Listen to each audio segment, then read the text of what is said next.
So the story starts with our main character waking up super confused. He's like, "Where am I?" and realizes he can barely move. He sees this woman who might be his mother, but she looks different from what he remembers.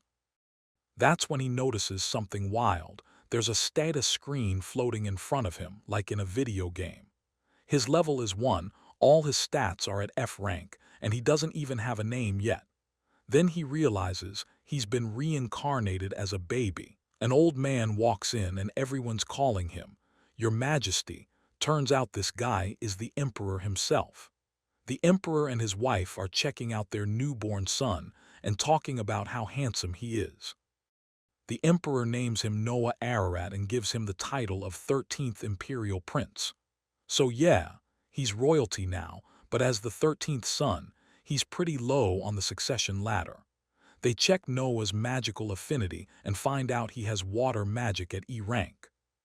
The Emperor gives him a fief called Almeria, where a lot of water magic users live. But when they check his water affinity again, boom, it suddenly jumps to SS rank. Everyone's shocked because babies don't normally awaken their powers this early. The courtiers are all amazed, calling him a genius. 6 years later, fast forward 6 years, and Noah is now a 6-year-old prince. He's figured out something important about his powers. Whenever someone becomes his subordinate, their abilities get added to his stats as a plus.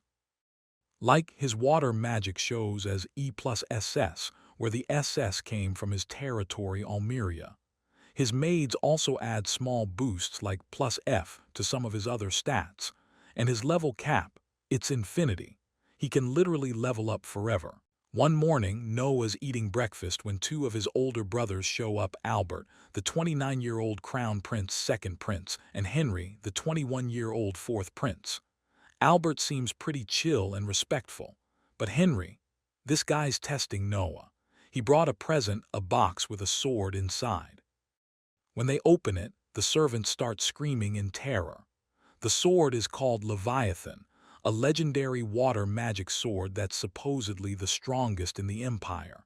Here's the catch: 120 people have died trying to master it. If you're not meant to wield it, the curse kills you the moment you touch it. Albert tells Noah to pick it up. Noah realizes it's a gift from the crown prince, so he can't refuse even if it might kill him. He picks it up. And nothing happens. He can hold it. This proves Noah really does have crazy high water affinity. Henry makes it clear this was a test.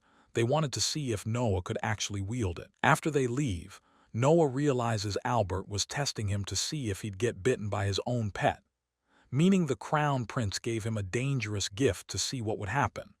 The flood situation later, Noah notices one of his maids, Zoe, who's 18, looks upset. He asks her what's wrong, and she eventually tells him the truth. There was a flood in her hometown Daso. Her mother's farm was destroyed, she's out of work, and Zoe's relatives are telling her to work in the red light district to make money. Noah immediately says he'll hire Zoe's mother to work at his mansion. He makes up a job about locking the rear gate and offers to pay her 10 rian per month, which is way above normal wages. He also gives them a house to live in. But Noah's thinking isn't just about being nice. He says to himself that he can't let a former servant of his work in the red light district because it would sully his title as 13th prince. His servants are his servants for life. Then Noah calls his butler Dylan and tells him to buy up as much land as possible in Daso. Why? Because Noah knows that when disasters happen, scummy people show up to scam the victims. He's seen this kind of thing before, probably in his previous life. He wants to buy the land first so the vultures can't exploit desperate people. To buy all that land, Noah decides to sell off some of the property he owns. Dylan is worried this might anger the emperor, but Noah says it's fine. The village asterisk. Noah actually goes to Daso to check on the situation. The village is in bad shape, people are living in tents, everything's flooded. The government is providing food relief, but something's wrong. Noah watches them distribute soup to the villagers and notices it's basically just water with barely anything in it. The villagers are clearly still starving. Noah confronts the guy in charge, a corrupt official named Garl. Noah straight up tells him, "You watered down the soup, didn't you?" Garl and his men get defensive and admit they've been skimming supplies for themselves. Their excuse: "This is tough work for us too, so taking a little extra is our privilege." Noah's not having it. He calls them out for getting rich off supplies meant for disaster victims. Garl gets pissed and pulls out a sword, attacking Noah. But Noah goes to a nearby shrine where a legendary sword is kept. It's Leviathan, the same sword his brothers gave him.